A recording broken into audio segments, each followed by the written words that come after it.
SIR पर बवाल मचा हुआ है। चुनाव आयोग इस समय सवालों में है और सुप्रीम कोर्ट से लेकर सड़क तक हर जगह उससे सवाल पूछे जा रहे हैं।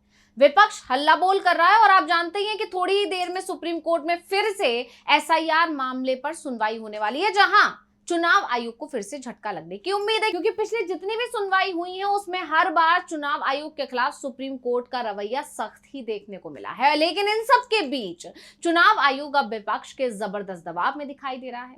यानी सुप्रीम कोर्ट से फटकार तो लगी रही है, साथ ही विपक्ष जिस तरह से पूरे देश में चुनाव आयोग के खिलाफ माहौल बना रहा है, वोटर अधिकार यात्रा जो चुनाव आयोग के खिलाफ निकाली गई बिहार में, उसके अलावा अब पूरे देश में वो यात्रा निकाली जा रही है। साथ ही राहुल गांधी ने 7 अगस्त को जो बड़ा खुलासा किया, सबूतों के साथ वो खुलासा किया, उसके बाद से चुनाव आयोग अब विपक्ष के जबरदस्त दबाव में दिखाई दे रहा है। मुख्य चुनाव आयुक्त ज्ञानेश कुमार, जो कुर्सी संभालने के बाद चुनाव आयोग को नया चुनाव आयोग बोल रहे थे, उनके सुर अब बदले बदले दिख रहे हैं। पहले वो राहुल के हर दावे को झूठा बता रहे थे, राहुल गांधी पर सवाल उठा रहे थे, लेकिन अब राहुल ने जो भी सवाल चुनाव आयोग पर उठाए हैं उस पर सफाई देते दिख रहे हैं। चुनाव आयोग ने कई ऐसे कदम उठाने का ऐलान किया है, या ये भी कह सकते हैं कि अपने ही बयानों से बार बार चुनाव आयोग अब पलटी मार रहा है। तो कैसे राहुल के दबाव में दिख रहा है चुनाव आयोग और कैसे विपक्ष के दबाव में पलटी मारने को मजबूर हुआ चुनाव आयोग, अपनी इस स्पेशल रिपोर्ट में हम इन्हीं सवालों पर करेंगे चर्चा। नमस्कार, मैं हूं अंशिता। राहुल गांधी ने एटम बम फोड़कर चुनाव आयोग की नींद उड़ा दी थी। राहुल गांधी ने पहले कर्नाटक की महादेवपुरा विधानसभा सीट में बड़ी धांधली का खुलासा किया, सबूतों के साथ बताया कि एक सीट पर ही वोटिंग लिस्ट में 1 लाख से ज्यादा वोटों की हेराफेरी होती है और ये सारे के सारे वोट किसे मिलते हैं? बीजेपी को मिल जाते हैं।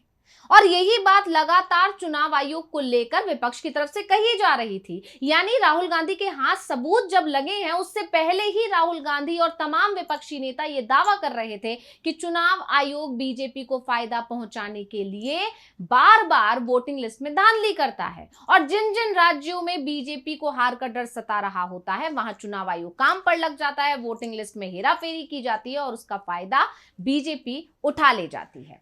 और फिर जब महादेवपुरा सीट को लेकर राहुल गांधी के हाथ बड़े सबूत लगे, जिसके बाद राहुल गांधी ने चुनाव आयोग को आड़े हाथ ले लिया। यही नहीं, अब राहुल गांधी एक और बड़ा दावा कर चुके हैं और वो दावा है हाइड्रोजन बम फोड़ने का। महादेवपुरा सीट तो सिर्फ न्यूक्लियर बम थी।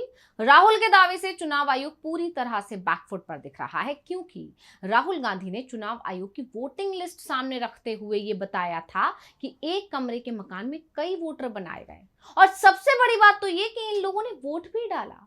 चुनाव आयोग ने हर बार की तरह राहुल के दावों को झूठा बताया। ये कहा कि जो लोग फुटपाथ पर रहते हैं, किसी पुल के नीचे रहते हैं, उनके मकान नंबरों की संख्या काल्पनिक मान ली जाती है। चुनाव आयोग ने यह भी बताया कि अकेले बिहार में ऐसे करीब 2,90,000 से ज्यादा मतदाता हैं जिनके मकान नंबर के सामने 0 लिखा है या फिर 00 लिखा है या 000 लिखा है। ऐसे में चुनाव आयोग पर सवाल उठने लगे। यानी चुनाव आयोग ने बचने की कोशिश की, सफाई देने की कोशिश की, लेकिन चुनाव आयोग उल्टा नए सवालों में घिर गया और सवाल उठने लगे कि एसआईआर में जो दस्तावेज उसने बिहार के मतदाताओं से मांगे थे, वो दस्तावेज पुल के नीचे रहने वाले या फुटपाथ पर सोने वाले लोगों के पास कहां से आए? कैसे उनका नाम एसआईआर की लिस्ट में शामिल हो गया? क्योंकि जो लोग घरों में रहते हैं उनके पास तक तो दस्तावेज पूरे हो नहीं पा रहे हैं, उन्हें तो दस्तावेज जुटाने में मुश्किल आ रही है। इसी वजह से तो कई नाम काट दिए गए हैं। ऐसे में जो हजारों की संख्या में अभी पुल के नीचे या फिर ऐसी अवैध बस्तियों में रहने वाले लोगों के नाम जो सामने आए हैं, जो टेंट तंबू गाड़ कर लोग रहने लगते हैं, उनके जो नाम सामने आए हैं, एसआईआर में शामिल हो गए, तो उनके पास वो दस्तावेज कहां से आ गए? चुनाव आयोग ने इन सवालों का जवाब तो नहीं दिया और अब विपक्ष की तरफ से दावा किया जा रहा है कि वोटिंग लिस्ट में जो धांधली पकड़ी गई है उसे छिपाने की कोशिशें जरूर चुनाव आयोग की तरफ से की जा रही हैं। चुनाव आयोग अब हर व्यक्ति को अलग अलग काल्पनिक नंबर देने की तैयारी में लग गया है। ये भी कहा जा रहा है कि जिनका मकान नंबर नहीं होगा उसका पता आधार नंबर से जोड़ दिया जाएगा, जिससे वोटिंग लिस्ट में अगर कोई धांधली हो तो विपक्ष उसे आसानी से पकड़ नहीं पाए। यानी इस पूरे मामले को देखकर ये कहा जा सकता है कि राहुल गांधी के दबाव में चुनाव आयोग एक और बड़ा बदलाव करने की तैयारी में है, लेकिन जो सवाल उठ रहे हैं उनके जवाब चुनाव आयोग नहीं दे पा रहा है और इसीलिए कहा जा रहा है कि विपक्ष ने चुनाव आयोग को डरा दिया है। अब राहुल गांधी के दबाव में जिस तरह से एसआईआर को लेकर चुनाव आयोग ने एक बड़ा फैसला लिया है, बड़ा ऐलान किया है, इन सब के बीच में कांग्रेस अध्यक्ष मल्लिकार्जुन खड़गे उन्होंने चुनाव आयोग से नए सवाल पूछ लिए हैं और बहुत बड़ा सवाल उठाते हुए पूछा है कि क्या चुनाव आयोग अब भाजपा का बैक ऑफिस बन गया है। खड़गे ने आरोप लगाया कि इलेक्शन कमीशन ने अब वोटर फ्रॉड मामले से जुड़ी जानकारी देना भी बंद कर दिया है। खड़गे ने बाकायदा सोशल मीडिया पर एक लंबा चौड़ा पोस्ट लिखा जिसमें उन्होंने शुरुआत में पूछा कि क्या चुनाव आयोग अब वोट चोरी के लिए बीजेपी का बैक ऑफिस बन गया है। अब ये सवाल उन्होंने क्यों किया, इसके लिए भी उन्होंने बाकायदा बताया है कि घटनाक्रम को समझें।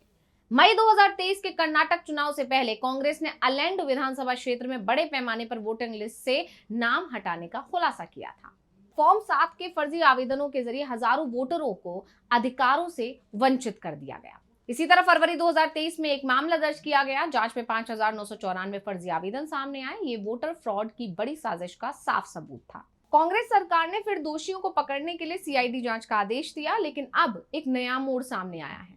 इलेक्शन कमीशन ऑफ इंडिया ने पहले फर्जीवाड़े की जांच के लिए जरूरी कुछ दस्तावेज शेयर किए थे, लेकिन अब वो जरूरी जानकारी छिपा रहा है, यानी वोट चोरी करने वालों को बचाने की कोशिश कर रहा है। ऐसे में मल्लिकार्जुन खड़गे ने कुछ सवाल भी अब ईसीआई से पूछ लिए, जिसमें बड़ा सवाल ये है कि ईसीआई ने अचानक जरूरी सबूत क्यों छिपा दिए।